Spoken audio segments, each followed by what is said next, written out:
Та яагаад бусдаас илүү байж чадахгүй байна вэ? Та бусдаас илүү байхыг хүсэж байна уу? Та бусдаас илүү сайхан амьдрахыг хүсэж байна уу? Мэдээж та хүсэж байгаа хүн бүр ингэж хүсдэг гэж би бодож байна.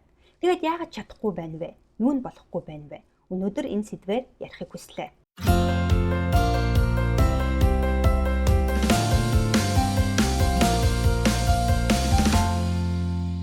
Магадгүй та өөрийгөө хөгжүүлэх олон зүйл хийсэн байж болох юм.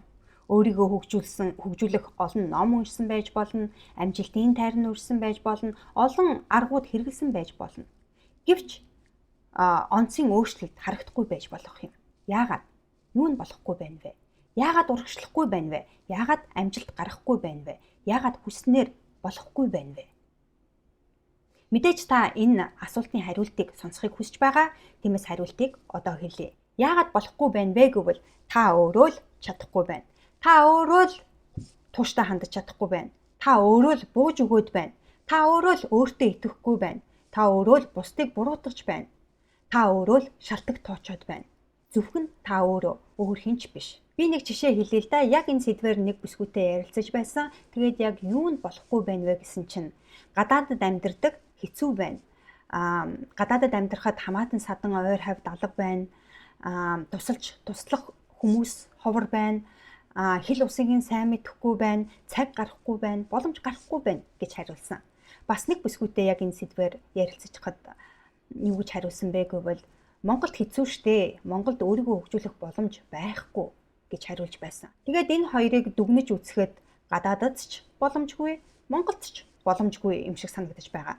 Хэрвээ энэ хоёр бүсгүйгийн байрыг сольчих юм бол гадаадд байгааг нь Монголд амьдруулад, Монголд байгааг нь гадаадд амьдруулах юм бол магадгүй өөр олон шалтгууд гарч ирж болох юм. Тэгэхээр энэ жишээ юу хэлээд байна вэ гэвэл хаана амьдарч байгаагаас ерөөсөө хамаарахгүй тухайн хүнээс зөвхөн хамааралтай бүх зүйл шалтгаална гэдгийг хэлж байгаа юм аа.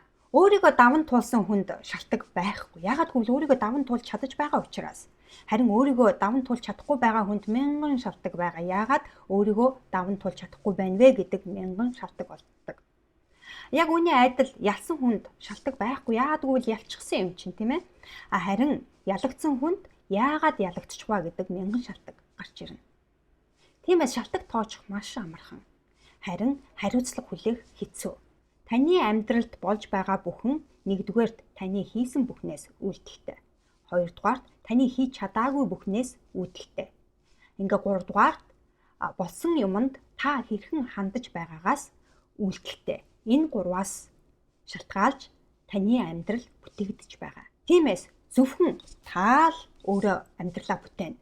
Танаас өөр хинч таны амьдралыг бүтээж чадахгүй. Тиймээс өнөөдрөөс эхлээд хурууга гадагшин биш.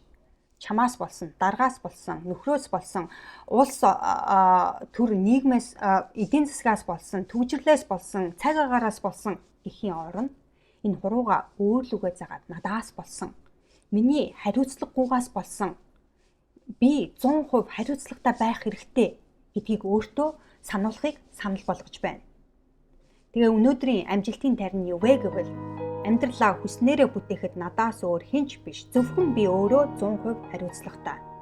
Амьдралаа хүснээрээ бүтээхэд надаас өөр хинч биш. Зөвхөн би өөрөө 100% хариуцлагатай.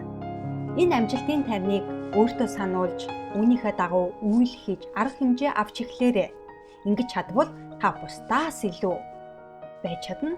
Бусдаас илүү сайхан амьдрч чадна. Хүс, хий, хүр. Зөвхөн таны өөрийн хүсэл эрмэлзэл таныг амжилтанд хүргэнэ. Хэрвээ танд энэ бичлэг таалагдсан бол лайк дараарай, цааш нь найз нөхдөд түгээгээрэй. Хэрвээ та миний дараагийн бичлэгийг имэйл хаягаараа хүлээж авах хүсэлтэй бол ukatemurcik.com руу ороод миний захин мэдээлэл бүртгүүлээрэй. Мөн миний YouTube сувагт бүртгүүлээрэй.